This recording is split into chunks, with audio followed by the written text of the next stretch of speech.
Okay, which one of you turned up the thermostat? It is boiling hot in Israel today and very, very humid. But hey, a little weather's not going to stop me, Rolene Marks, from bringing you guys, our Israel Brief community, your top stories from Israel, like I do every Monday to Thursday. So if you are new to the Israel Brief, welcome to it. I'm Rolene Marks, and we bring you those top stories making headlines every Monday to Thursday with the help of these guys, lay of the land. It is day 278 of Israel's war with Hamas, which we know started on the 7th of October following the invasion and atrocities committed by Hamas, an internationally recognized terrorist organization. To date, we have 120 hostages being held captive in the Gaza Strip. We want them released immediately. Also on the Israel Brief, if you have a question that you would like answered, please pop it in the comments section below, or you can email us via our Facebook or our website. And today's question comes from Mariki Pretorius in South Africa. So Mariki, I hope you're watching. We're going to get to your question momentarily. But first, let's take a look at those top stories. And 2 civilians were killed yesterday in a massive Hezbollah barrage of rockets from the south of Lebanon towards the Golan Heights. Noah and Nir Baranis, both 36 years old, were killed while they were traveling in their car in the north of the country. They are survived by their 3 children. Their funeral will take place later today. Hezbollah have claimed responsibility for this rocket attack, saying that it is in response to an Israeli airstrike that killed a Hezbollah commander believed to be one of Hassan Nasrallah, the Hezbollah leader, who is conveniently situated in a bunker, one of his bodyguards. The civilians on the Golan Heights have expressed their concerns that they seem to be on the front line of incessant rocket and anti-aircraft fire coming from Lebanon, as well as incoming drone attacks. The rocket attacks, also because of the very hot, dry weather, have set off massive fires across the north of the country. Now, some of you often ask me what you can do to help Israel. You can look for your nearest JNF office. They are working hard to rehab the land in the north, and any help that you can do there will be greatly, greatly appreciated. Hezbollah have also released a 10-minute surveillance footage video, which they say contains 17 military sites in the north of Israel. To date, 28 people have been killed as a result of Hezbollah rocketing, 12 of them civilians. Former hostage Almog Yan is going to sue, or filed yesterday in the federal court in New York City. He's suing a U.S. non-profit. The U.S. non-profit called People Media Projects is believed to have published a lot of the articles written by Almog's captor, Abdullah al-Jamal.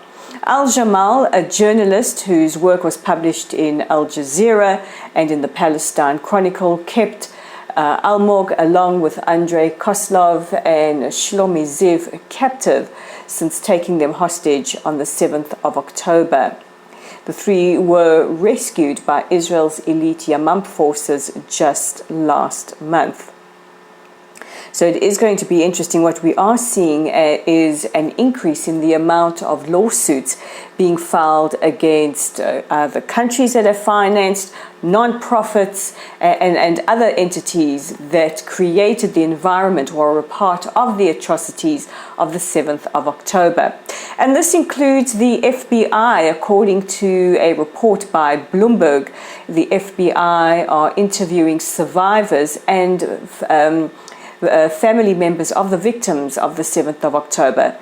the Department of Justice is building a case against those who financially supported Hamas, and this includes countries like Qatar and Iran.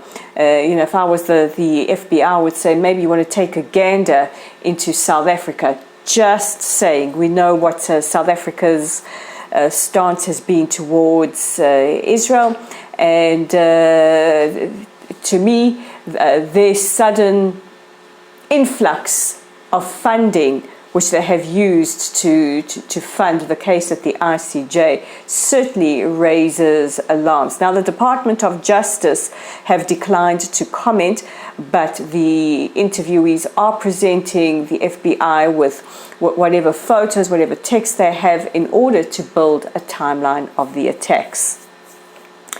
And a team led by the head of the Mossad, David Barnea, have landed in Qatar. This is to resume hostage negotiations, which are complex and believed to going to take, my English is terrible today, must be the weather, going to take several weeks.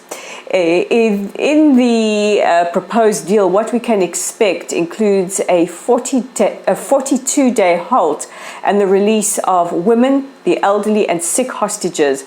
But some of the sticking points include the identity of Palestinian prisoners to be freed, and the specifics of the ceasefire are still under negotiation. Meanwhile, in a poll published in the Jerusalem Post, 56% of Israelis support the hostage deal and an end to the military operation in the Gaza Strip. I think Israelis are also becoming very, very concerned with the situation that is building on the northern border. So, now on to Mariki's question. Mariki Pretorius from South Africa asks, why haven't we been able to find Sinwar? Yahya Sinwar, the mastermind behind the October the 7th attacks. I tell you, my brain is just not functioning today. Is Israel's most wanted person. From reports that we had a little earlier this week, it is believed that he is still in communication with some Hamas leadership, although it's unclear whether or not he is in the tunnels or somewhere else. There are also reports that he may not be entirely aware of the significant damage and losses being dealt to Hamas. Earlier today, our defense minister, Yoav Gallant, said that 60% of Hamas fighters had either been killed or severely injured. And you can see from the imagery, from the footage coming in from the Gaza Strip, that the military capabilities of Hamas have been very, very severely